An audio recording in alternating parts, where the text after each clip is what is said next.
Hey everyone, welcome back to the arena. I'm MD, joined here by our co-host Matt Kovatchis, and once again a really special guest that we can't wait to get into. We've got a phenomenal guest here. This is Naftali Moses, and he is a personal coach, helping people awaken to their humanity, which is a really interesting, it really grabbed my attention, and he does a lot of work that I've seen on social media and just promoting, as he said before this conversation, talking about the things that most people don't want to talk about. So with that, Naftali, why don't you just provide an introduction of who you are and how you got to where you are today. Well, okay, I'll do the one sentence answer. I love the way you put it. Yes, I'm a personal coach. I'm located out here in Los Angeles, California. And I guess what I really do with people is wake them up. I feel like that's the best way to describe it because it's unique and it's individualized and it's personal. And I think that's the only way to really create change is with the individual. So the goal here is to create as many individuals as I can so that we can actually start creating change. It's no more blanket umbrellas, but perhaps maybe individual people going out there and putting out what's unique and authentic. And that's really what I want to see in the world. I want to see more real, more truth. Because I think that if we have that, I think we could start really building real love. There's a lot that we want to get into with, what being a personal coach is, how to really foster that individual, but I want to focus on you as a person first and your background. What are your life experiences and what ultimately inspired you to take on this sort of mission? There's a whole list of inspirations. Really, I think it's the accumulation of all of my experiences more than just one.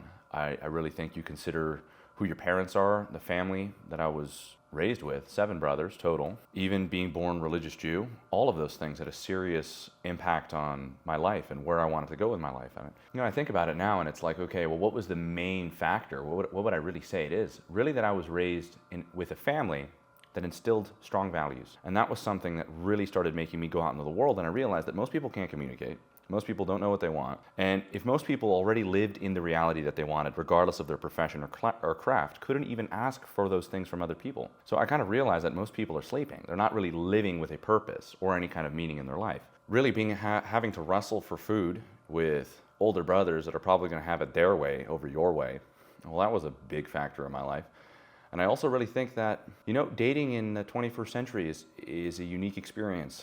And that was something that really shaped why I'm here. I have to say that a relationship is what's going to do it, or it's really going to tip that ball. And then everything else in my life was like, oh, I know where I am. I'm exactly where I'm supposed to be. And I think it happened about when I was 21 years old. So 3 years ago, I guess you could say I really started discovering myself and then also utilizing all of my other skill sets and I guess you could say the things that developed my persona throughout this whole process. And so as that started to happen, I started to realize that people would just call me, be like, hey, I need help with this thing. Hey, I need help with this thing. Or hey, you know how to deal with this. Or hey, you know how to deal with that. And my whole life just studying psychology and being raised on the Old Testament gave me a really good idea about how people think. And I know it's a little interesting because as a religious individual, most of the time they think that diminishes your ability to contribute on a psychological level or even a personal level.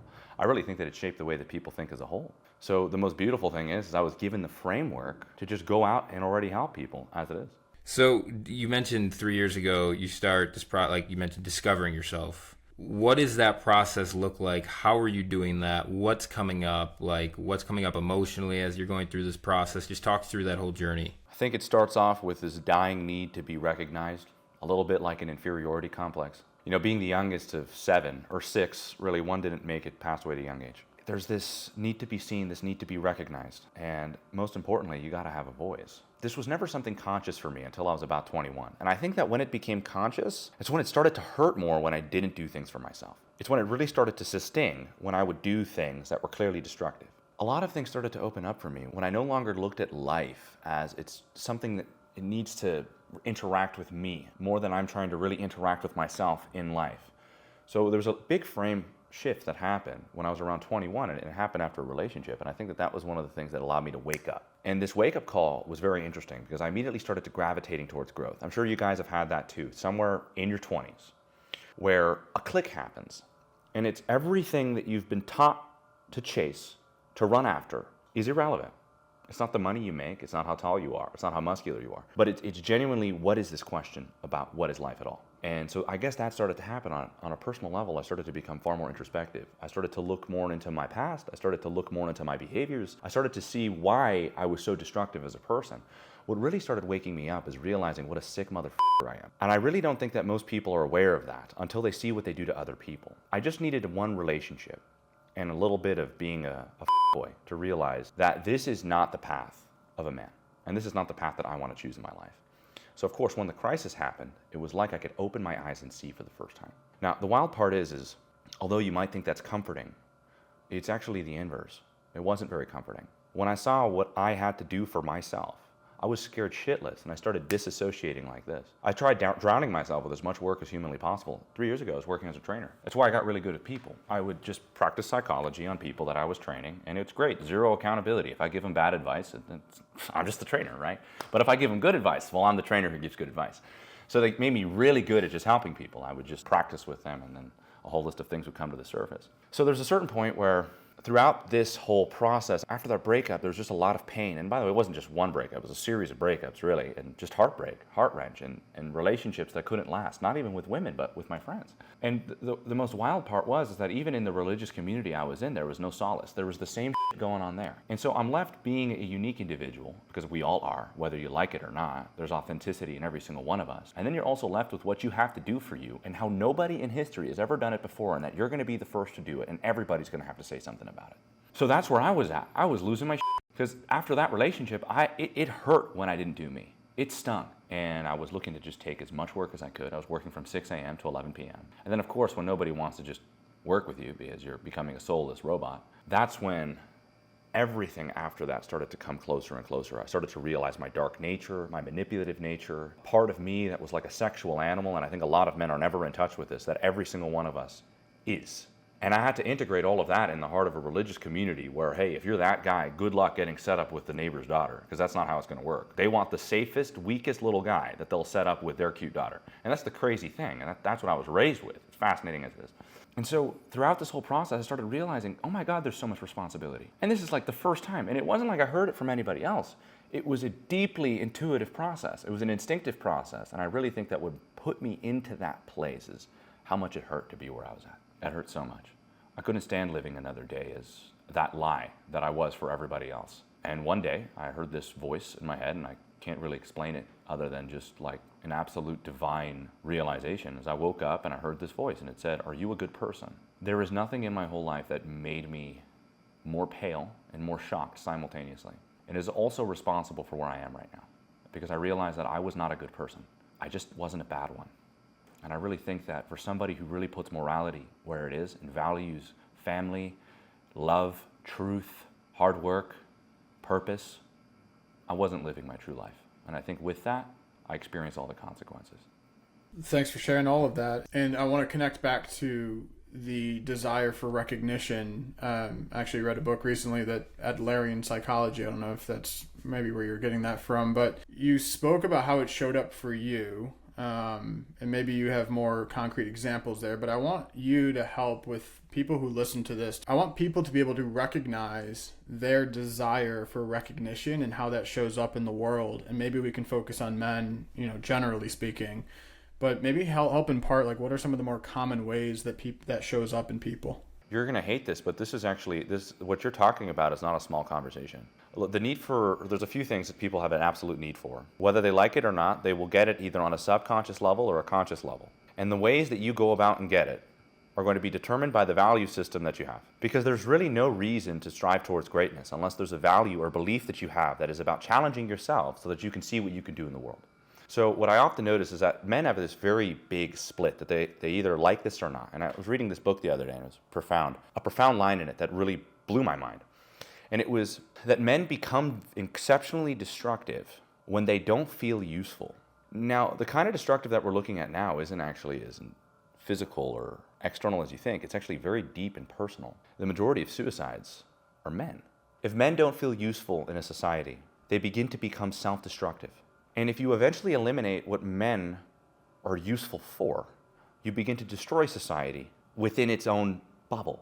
So I was thinking about it, and it was like, well, the need for recognition. There's a few things that men need. I think all human beings need, whether they like it or not. But the way that we get it, women are far better at meeting those needs than men are. Because a lot of men lack capacity, and a lot of them also think that their capacity is based off of what they create in the external world, which is also unfortunate. Those are also beliefs that really keep men weak. So there was something I actually realized myself, which is a lot of men have an attachment to power, significance, recognition, and approval. Now, that's exactly how you become weak. Now, the funny thing is that I realized this myself. It's like, well, how do you know the insecure guy, right? Like you take the red pill dude. I can guarantee you there's a certain point where he's going to hit a wall with that narrative. He's going to have to expand that narrative because the narrative is now based off of his career and what he tells other people. So he's not really believing in the things that he says. He's attached to the things that he says because it makes him feel powerful or significant. So now look, we have to accept this as men.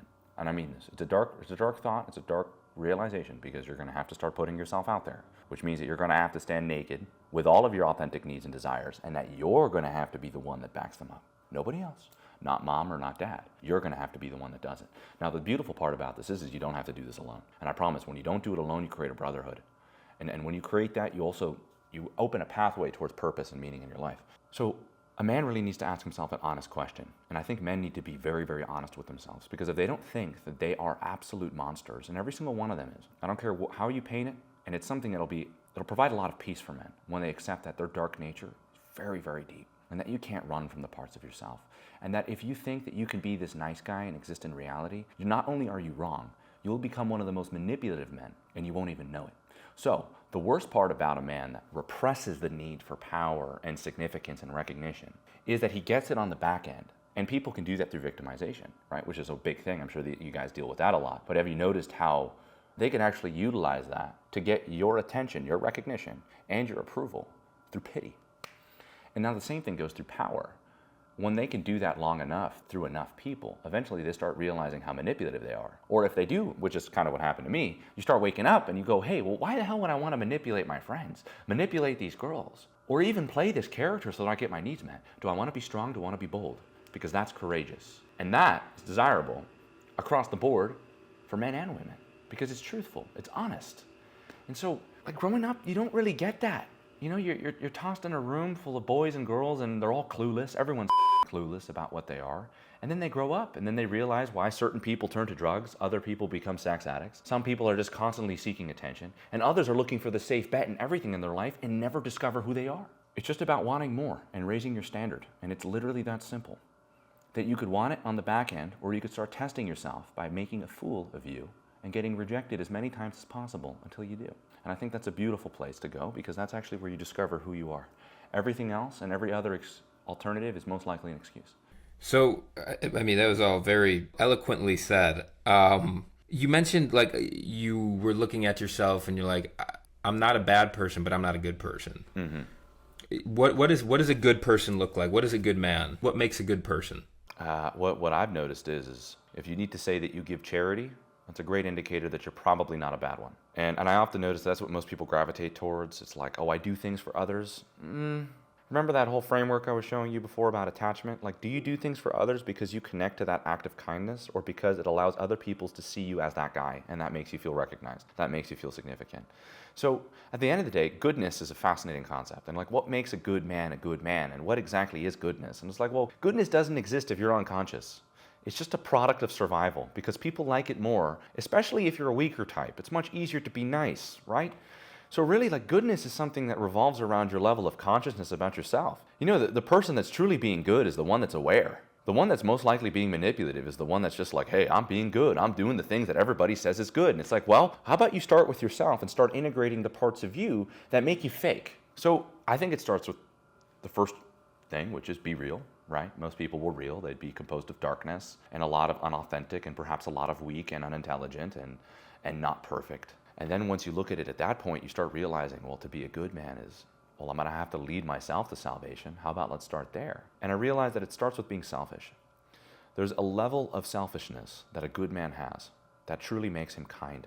And I really think that if people don't find how selfish and centric they truly are by nature, deep, deep, dark roots, then how on earth would your branches ever touch heaven? And I found that very common, as a common theme across the board for so many men. And it's that they're just unconscious. They don't want to see that their behavior is truly fake. And the ones that really are good people are the ones that are looking for the truth in themselves, truth seekers, and those who fight for the truth. Those make strong men. They make very good men. Because guess what? It's a forever process. As long as you're here, that's what you're going to be doing. And that happened for me. I woke up, I was looking for everything. I was trying to, I'm here for these people. I talk to these people and I'll give them solace. I give charity. 10% of my income a month goes to charity. The fact that I went there to as many narratives as possible, I was like, I'm not a bad person. And then I asked myself a question, what would make me a good person? doing as much humanly possible for myself to discover all of what I am, to give all of that back to reality. Through fatherhood, through marriage, through brotherhood, and through your craft, through being a leader. And I realized, no. I had this ego. I was inaccessible. How on earth could I be a leader? I can't even lead myself. And that's when I really started this. It was like I had enough of the I did one thing for myself, let me become a coach. No, I did this so much to the point where people wanted to work with me. And then I said, okay, now I'm being a piece of shit. Here we go. This is how much I charge. And by the way, from that point, I never asked myself that question again, because I know I'm doing good, because I'm living authentically. And if I'm living authentically, that means I'm living honestly. And that means I'm here doing what I'm supposed to be doing for the time being. And that will change. When you're not running away is when you know that you can be a good person. And you could only be a good person when you're strong. How many people are willing to wrestle that beast that they are until it's on a leash? Yeah, I mean, one of the concepts you brought up was, take a man, for example, is just a man will feel happy when he feels useful or contributive to his world around him. And you talked about how people will only do that at times if it gets recognized. It's one of those things. It's like the saying goes, like, if a tree falls in the forest and nobody hears it, did a tree really fall in the forest, essentially, right? And it's like, does that ideology carry through as to why people won't make an act of kindness out into the world? I just think about an example of being charitable to somebody who's unhoused in the streets of Chicago that we live in, right? It's like, will people do that without the recognition? And if not, like, why? Is it that they don't trust that they'll feel some sort of fulfillment or connection to their authentic self, and like they only know the act of service associated with the good feeling of the recognition that comes with it? So I like how you mentioned that. So that's exactly what makes masculinity what it is. It's not associated to recognition or worth. There's personal purpose and personal power within personal actions. And you become a very useful individual, right? Because we're talking about the lack of usefulness, right? Will make you feel exceptional. You'll be left to your own vices. You'll become incredibly either destructive in the world or self-destructive. I mean, look, you can clearly see that. It's like the percentage of men that are committing suicide is absolutely disproportionate. And also suicide rate in general is disproportionate at the moment. So you could already establish that something is going wrong in the system, that there's a lack of humanity, and perhaps that there's a lack of connection to the things that we do because it's no longer enough to ourselves. And I think that's exactly where we need to start. It's like, how can we make these things enough for ourselves? So you mentioned something very profound there. That's, the amount of people that are so quick to getting on a phone with 3 hours with a person who's going through shit when they themselves are going through the same shit. I'm sorry, but the best thing you could tell your friend is the truth. I'm all fucked up. I can't do this. I need a therapist. Start there. I need help. But it's interesting that I noticed that even the people in the worst situations are the ones that are the most accessible and are there to help the homeless in the street. And this is something I experienced with a friend of mine, unfortunately. No longer a friend of mine. Somebody we've moved past it. What I've noticed is that due to a declining, I guess you could say, the increasing naivete of men in general, and I think we're talking about men because there's men in the arena, so why not, that you undermine how bad your ego situation is right now in the 21st century. Because the worst thing you could tell yourself is you're ready when you're not. It's one of my favorite quotes. It makes you less self-aware. So there was this one friend, and I was realizing, like, how deep does this go? There's eventually to the point where you will start putting down people that help others so that you make it seem like you yourself are on top of it all. It's called virtue signaling. And it's a very easy way to start accessing power and significance because other people recognize it. It's flaunting yourself. And I buy this guy dinner. I'm with all of my friends. I go to this fancy Japanese cuisine. And I look at the bill. I tipped him 10%. I said, don't look at it. I paid it. I covered it. Don't worry. Just wanted to know that you guys enjoyed it. And I really mean it. And I always ask myself this question. Am I doing this for them to see me as Mr. Hotshot? Or am I buying dinner because I love them? And if they never paid me back, and if I lost it for good, and that tomorrow I didn't close a deal, would I still do it? And the answer is yes. My heart animates me too. You have to be really real with what your heart animates you to do, which a lot of people aren't. They like to make it something grandeur when it's really not. I end up tipping the waiter. It wasn't a massive tip. The bill was a massive bill though. So, paid the overhead. As I walk outside, I notice that he's talking to the waiter and he looks really, really mad. And he pulls out money and he goes and he gives the waiter an extra $60. He comes outside to me and he's like, "You piece of shit, you bully. I told you to tip that waiter 20% more." And I looked at him, I was like, whoa, 1 second. You want to tip the waiter? You can tip the waiter. There's just one thing that you need to be saying, which is thank you. You're literally using this whole tip thing to hold it over me. And now this is something that's very interesting. I want you to pay attention to it and see how many people that you know do that. Is that they will hold even their smallest actions over people that they look up to. So I told him, I said, hey, there's a homeless guy across the street. You want to give him a blowjob? And in fact, actually, that person over there, do you have $500? I'm sure he needs it. The rent's getting a little heavy. And I said, what I find is so interesting, to your own friends and to the people that do things that are good for you, that you would still rather hold yourself in some way or another over them. Do you want to know a particular quality that this person had? Niceness. But the guys like me, very bold, very straightforward, very ambitious, very animalistic. I'm a whiteboard for projection and all of the things about them that they are, that they will never take accountability for. And it's a really wild discovery because not many people are talking about it. And I realized that unless you're going to start taking accountability, that you're just as capable as the men that perhaps you envy, which is the Cain and Abel story, right? Like, why do your own brother, you got a problem with? He's more favored by God. And what does God tell him? He's like, surely if you improve yourself, things will get better. What's the first thing that he does? Is he inquires of his brother. He talks with his brother and then strikes his brother behind his back. And then God comes to him and he goes, where's your brother? And he goes, am I my brother's keeper? That story right there is the nature of men and brothers. What do you think we are? We're brothers. And that's our baseline. If we don't know that about ourselves, if we don't know that story, how would we ever do anything to improve ourselves? And what's the one thing that God tells Cain? If you improve yourself, things will get better.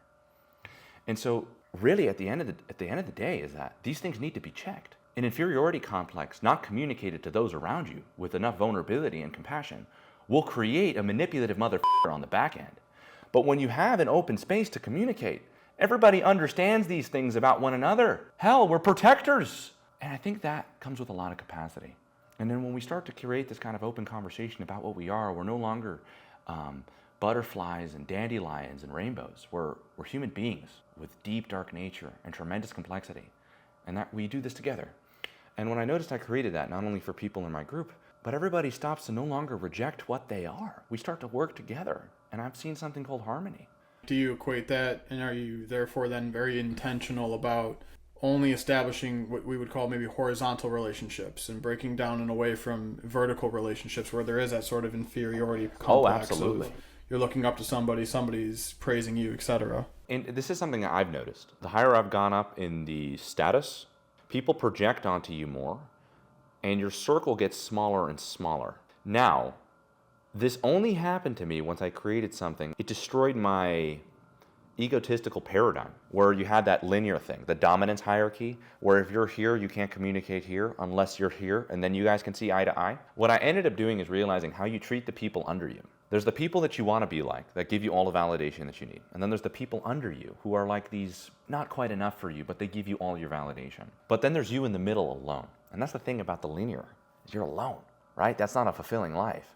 But when you create this horizontal thing, it doesn't mean that you deconstruct people. It means that you live a personal existence, not looking to deconstruct others. We all have the bare bone humanities that allows us to see each other eye to eye. And we're no longer existing in, oh, if I climb this ladder, which is what I noticed why the ladder is comforting, and if I go up the status hierarchy, well, then I can control the way that I feel about myself. But here's the alternative. If I do the internal work and I see the ugly in the beauty and the beauty in the ugly, I can now start to even out this playing field to now I'm in control of the way that I feel about me.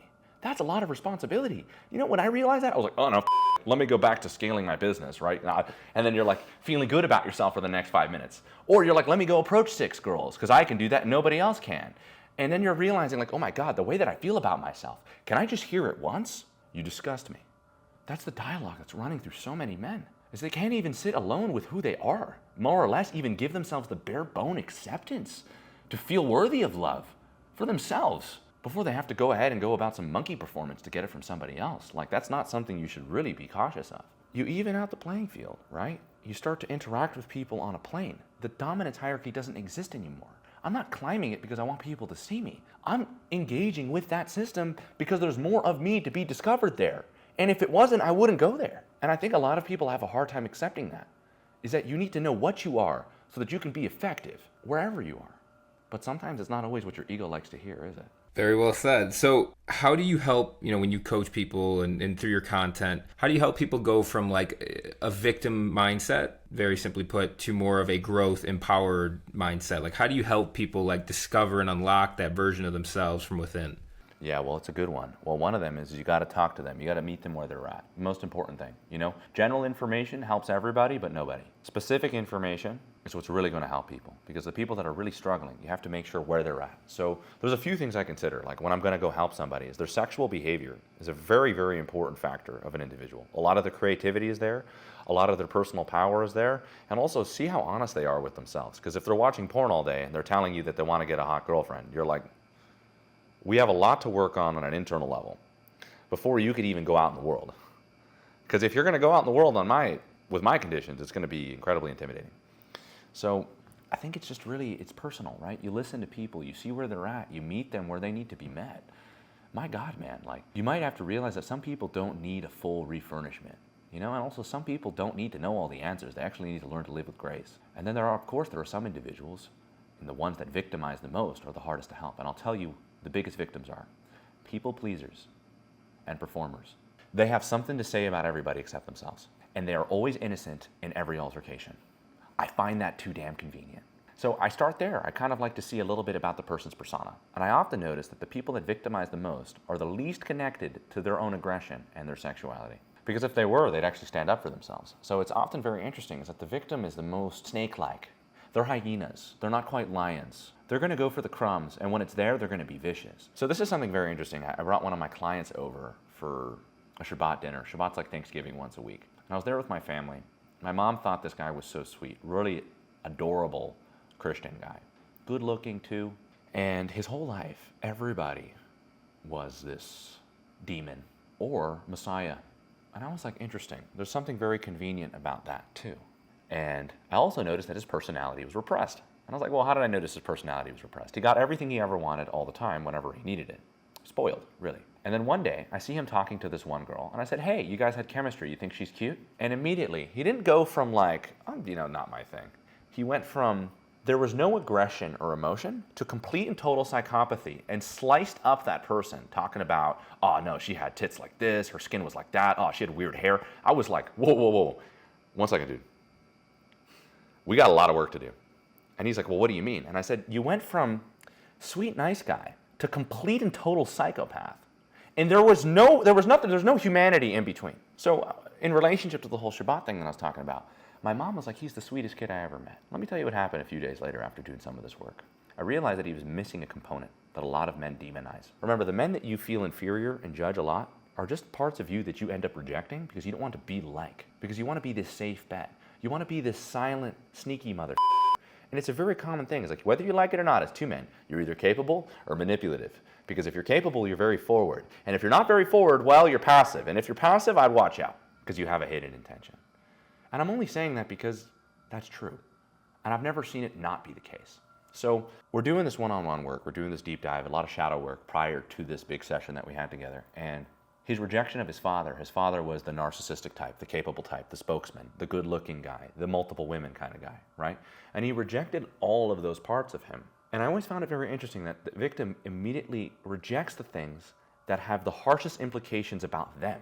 Sometimes it'll pop up in your father. It'll pop up in other guys that you don't want to be like. Typically, it's in your family. He had about 23 years of rage, frothing at the mouth rage that came up to the surface that he never spoke up for himself. His voice changed. The way that he spoke to people changed. So much of him woke up on an internal level. He no longer talked like, hey, how are you? Nice to meet you. He had a different look in his eyes.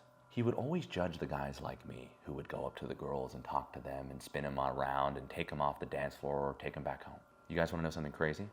Within 30 minutes, we went out after that session. He met a girl on a boardwalk and just walked with her to her dorm room. I guarantee you this, men are animals. And we are very, very capable animals. And I've seen this in people that you would least expect it from. So the next Shabbat I come by to my parents' house and I told them the whole thing about this client I was working with. She said, I don't believe that at all. And I said, there's a lot about men that you're unaware of. 200,000 years of evolution, you've killed things? And now you're like, I'm happy. Well, if I do MMA once a week, I should be okay. Look at me. No.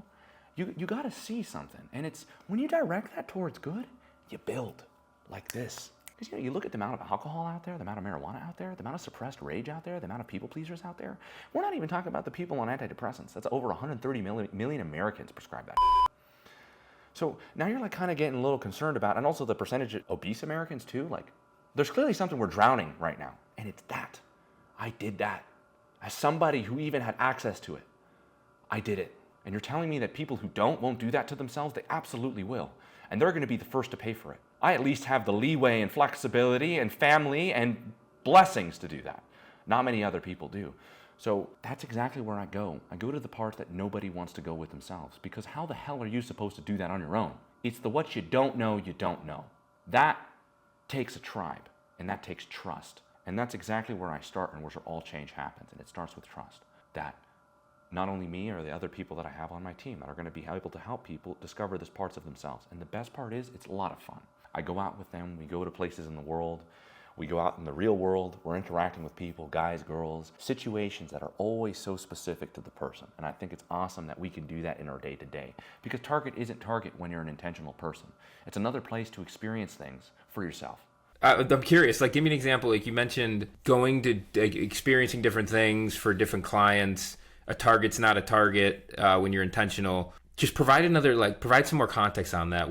Give another tangible example, because I think that's super interesting. Well, what I really want to do is get people off the retreats, get people out of the seminars, get people off the Zoom calls, off the Instagrams, off the Snapchats. And I'm only saying that because it hasn't really contributed anything to humanity. It's contributed to a select few that have so much power that if you stop doing this, they would lose their hundreds of billions of dollars. So I have an awareness and an understanding that the turn that we've taken is the anti-human route that supports the select few individuals who will eventually turn into gods in their mind. And they don't care about you or me. They don't give a shit.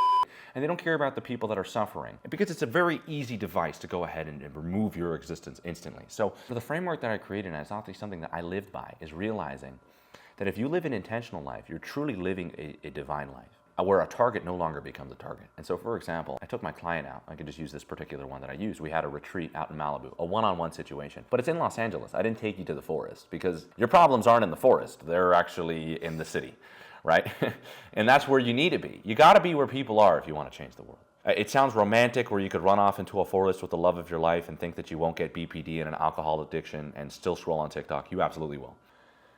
In his particular thing, I was showing him how we just went to this one place. We called it the mating zoo. I know it sounds a little sexist, but really it's actually what it was, right? Because when we went to the clubs, there was nothing really there. So we did a few things. And one of them was, I really like to get people out of the fear of rejection, because the only way you can be yourself is if you're not afraid of rejection. Now, to what extent are you going to do it? To the point where you even go past embarrassment? Most people have never even experienced rejection. You should try it out, liberating. We did a few things, and I could show you how that works. There's an intention, right? Every single one of you guys is looking and working for something right now. There's also a whole list of beliefs that you have about reality. Where do you test them? In reality. For example, here's a good belief to have. Women aren't as sexual as men are.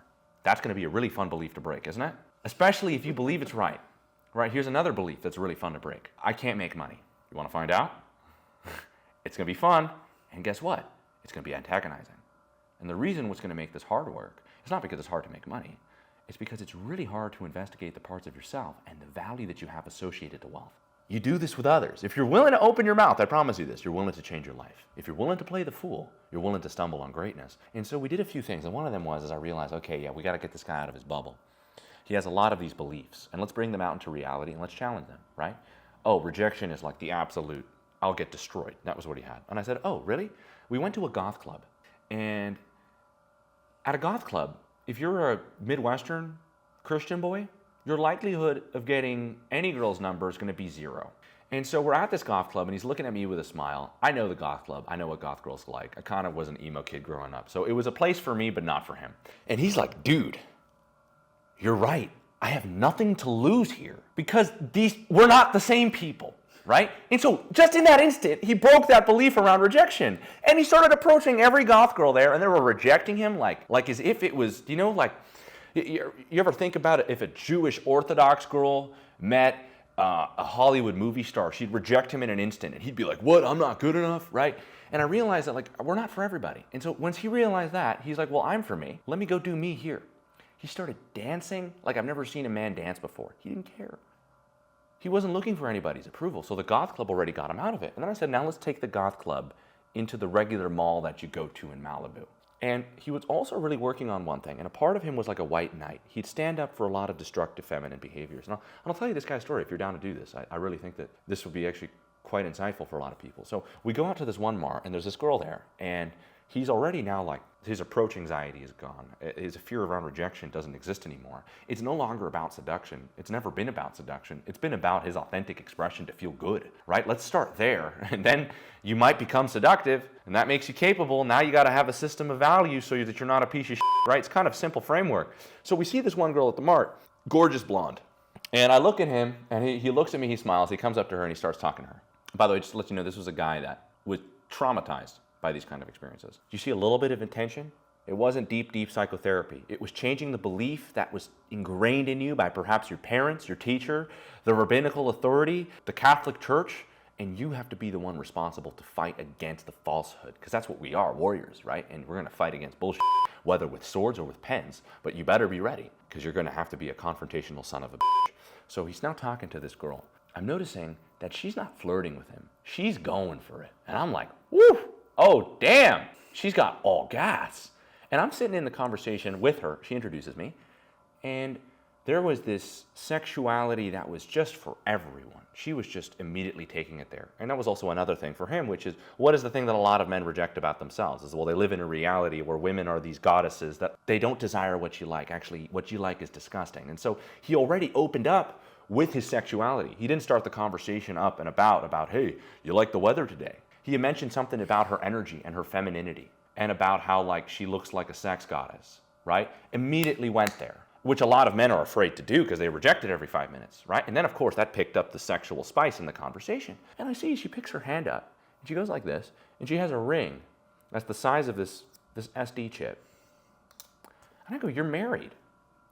She goes, oh, I'm not married. We're just engaged. I was like, what?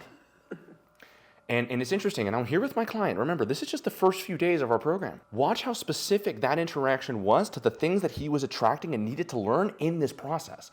I don't do like, hey, sign up for my program. We'll help you with the mechanical engineered system. No, it's life. This is spiritual, dude. We're all doing this together. I'm not a god. We're all man. So what ends up happening is then I go, wait, 1 second. Okay, where's your husband? I say it again. And then she's like, oh, he's at home right now. And I said, mm-mm. And she was like, what? What was that mm-mm? And I was like, well, you don't want to have this conversation with me. I work in relationships. This doesn't sound good. And what she was speaking about prior was how she was going to go to this 28th solstice party. And I was like, what are you going to an orgy for? Right? She just laughed because everything we were talking about was just like, I guess you could say a lot of play. And I guess he wasn't coming. And so I said, these are all not looking good. You know, how long have you guys been dating? And then eventually I started to get down to the nitty gritty with her. I said, look, if you're down to have this open conversation with me, let's do it. We're at a coffee shop in Malibu, as everybody else is gonna go about their life on their 9 to 5, as I'm having a deeply spiritual conversation with a total stranger about her marriage. He's there with me in the conversation, recognizing the depths of this. Now, what was the conversation about? It was about how. I said, you're not sexually satisfied, was the first thing I told her. And she's like, what? What do you mean? Why do you say that? And I said, well, because you're unaware also of your nature about how you're aggressively flirting with 2 guys that you don't know, and you're engaged. What is that saying about you? And she's like, what do you mean is that saying about me? And I said, you're highly narcissistic. And immediately, she fucking got triggered, and if she had a Glock, she would have shot me. She was like, wow, what do you mean by that? And I said, well, if you'd like me to explain, I could. So I go ahead and explain it to her. I said, this need for attention and also this lack of satisfaction that you have through your sexuality and your relationship is starting to manifest itself in this conversation, and you're also unaware of the things that you're doing. And I said, let me guess, did you make your boyfriend wait for 4 months? She made her boyfriend wait for 4 months. And that's not her typical actions. That's not her typical behavior, right? Her typical behavior was her authentic self with us, which is let's move quick, let's move fast, let's have fun, which I'm down for, and I love. But what I often noticed is that they're both, her and her partner, were living in this delusion. And eventually she said, it's fine, vibrators are great. And I said, okay, well, I think we already understand the situation and how dark this is gonna get. But I said, honestly, there's something that you should do. And I said, he's very agreeable. And he's repressing all of the things that he really feels in this relationship. And my client steps in and goes, holy shit, that was me in the relationship that I was in, that I left, that made me join this program. And he was like, no fucking way. Now, here's the crazy thing that started to happen. After this girl left, it was a very positive interaction, because you'd be shocked. Some people are looking for answers, and perhaps I gave her the answer she's looking for. Don't marry a guy that doesn't turn you on, because guess what? The guys that turn her on always hurt her. So what did she do? She went for the safe bet. The number one indicator that you're going to cheat on him, especially if you're narcissistic. That's the safe bet, compounded by a lack of awareness. You'll cheat on your partner. Just like that, and you'll rationalize too, just like she was. So my client is driving with me in the car and saying, dude, I don't believe this. I have so much work that I need to do around my ex. The next day, the client that I sold to my program's name was Jacqueline, The person that we went to have lunch at the restaurant was Jacqueline. And then, of course, the waitress was Jacqueline. That was his ex-girlfriend's name. There's a certain point where those who seek truth, God will answer, because you're going to have to be willing to accept this journey and the commitment that you're going to have to take in this process. I've experienced things that don't really line up with the status quo in any way whatsoever. They don't happen over a screen. They happen in reality, and it's very hard to create unless you're a truly creative individual who's an artist. And I think that's the only way that we could really connect to those kind of occurrences. But my God, man, when I say that this is exactly what helps people, is an intentional life and a discovery of the beliefs that are inhibiting you from becoming the best version of yourself, which is why you're here. That's actually why you're here. It's why self-development is borderline cult-like, and it pulls like a religion does. And a lot of us think that this isn't religion. The people that are listening to this said, the Catholic Church, and they're here listening to probably 2 Christians, if I'm not wrong, and a Jew. So at the end of the day, what's really making people make the decisions that they're making is the beliefs that they have, and that this is a deeply religious experience. Everything we do is a ritual.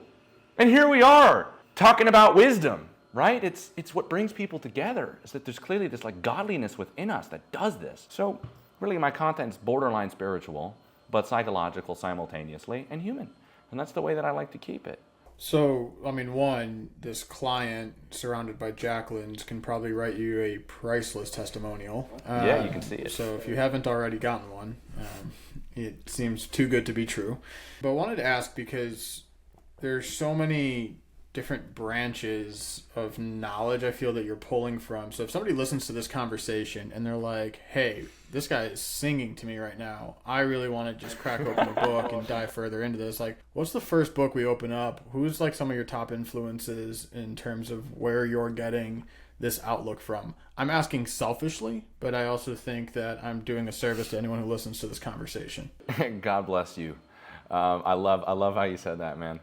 So there, you know, it's really interesting. I have a very playful process with this. I haven't read a book until I was 21 years old. The only book that I ever read from ages, I guess, like 3 to like 20 was the Old Testament, because that was something I always believed in as just something to have, you know, as like a quick draw. But I never like enjoyed it. I hated reading. So I was left with like another particular route of development, right? Because most people go, what's the book that you read? And actually the things that really influenced me was film. Movies influenced the absolute hell out of me. And so I realized that there was a few films that really have. And I think the films that really have influenced my life were the ones that really shape the things that I do. The people that I look up to are the people that I looked up to on screen, you know? And of course, you know, my father, my brothers. I feel like that's the more cliche response. But the one that was like really personal to me was being able to look at a screen and realize you could do the same dance and you could feel what that person's feeling. And a few people have been a serious inspiration in my life.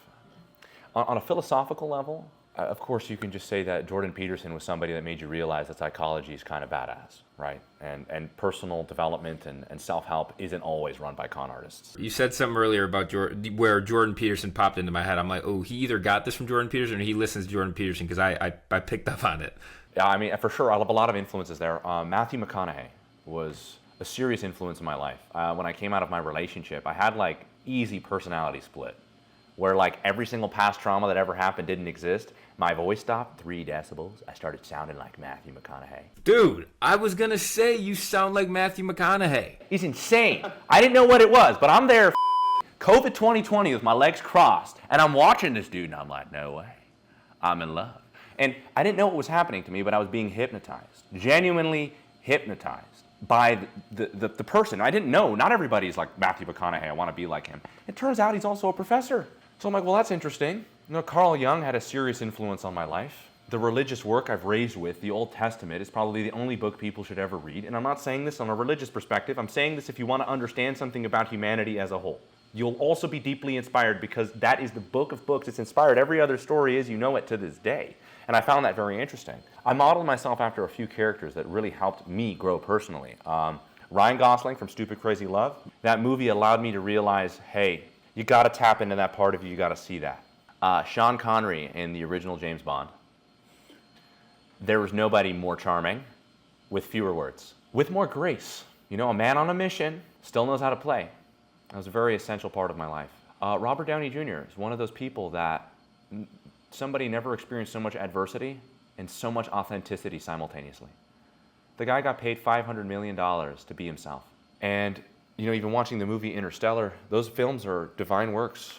And the movie Blade Runner, all of those things could teach you something if you're intentional about it. And so I really didn't look so much to books. I looked to film.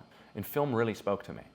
I didn't watch film like, fun time, cool scene, bad scene. I identified with the characters.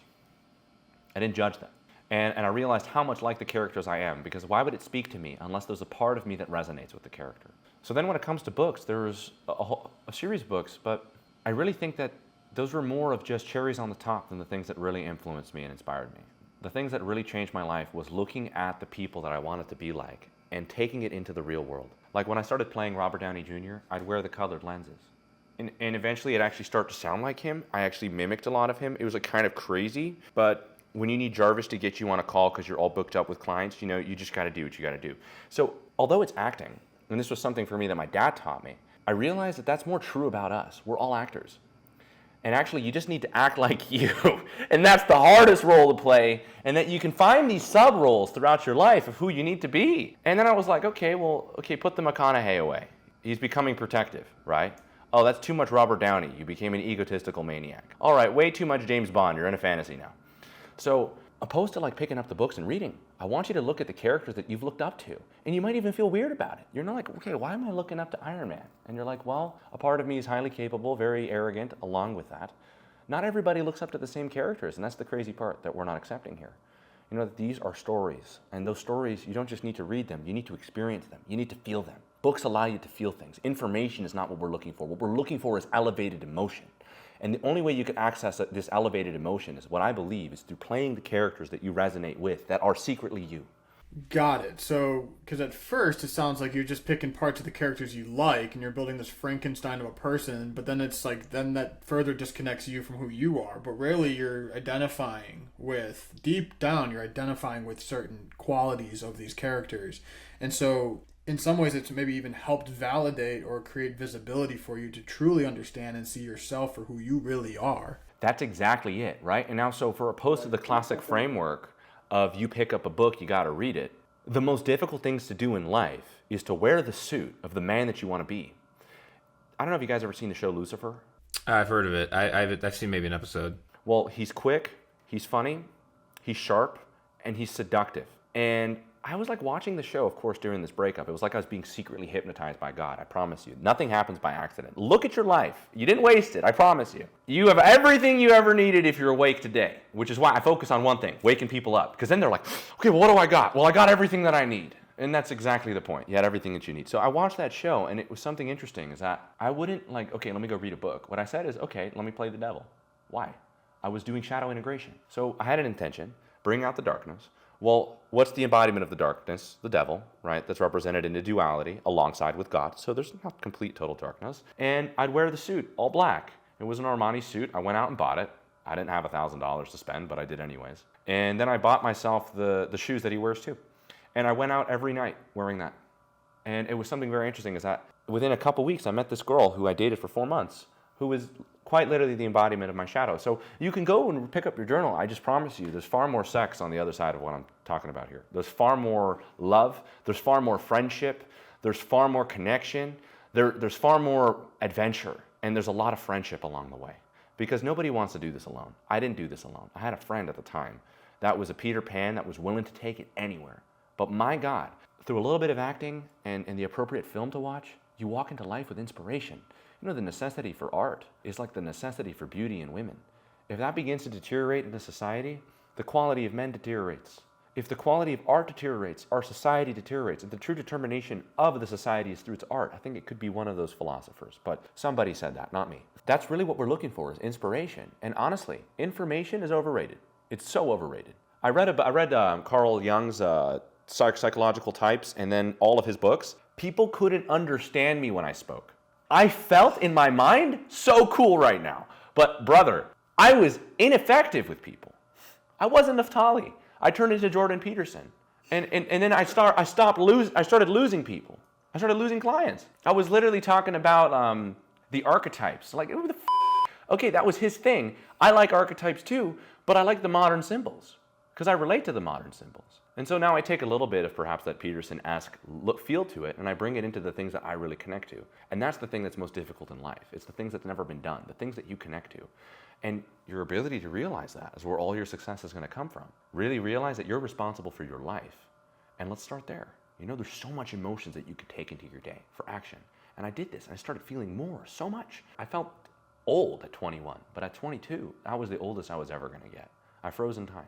I'm not a day older. And God willing, I can do that for the rest of my life, for as long as I live. How old are you? 24. 24?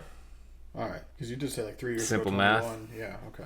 Just want to make sure I heard that correctly, because not many 24-year-olds sound like you. So. All right, Naftali, we're gonna wrap up. Thank you so much, man, for your wisdom. I'm sitting in my chair just in awe at some of the what's been imparted on me, and I'm feeling super driven to attack the rest of the week as a result of this conversation. So really, super appreciative and grateful for your time and wisdom, man. We appreciate you. God bless you guys. Thank you so much for having me on. It was really a pleasure, and would love to see you guys again, hopefully in the LA area.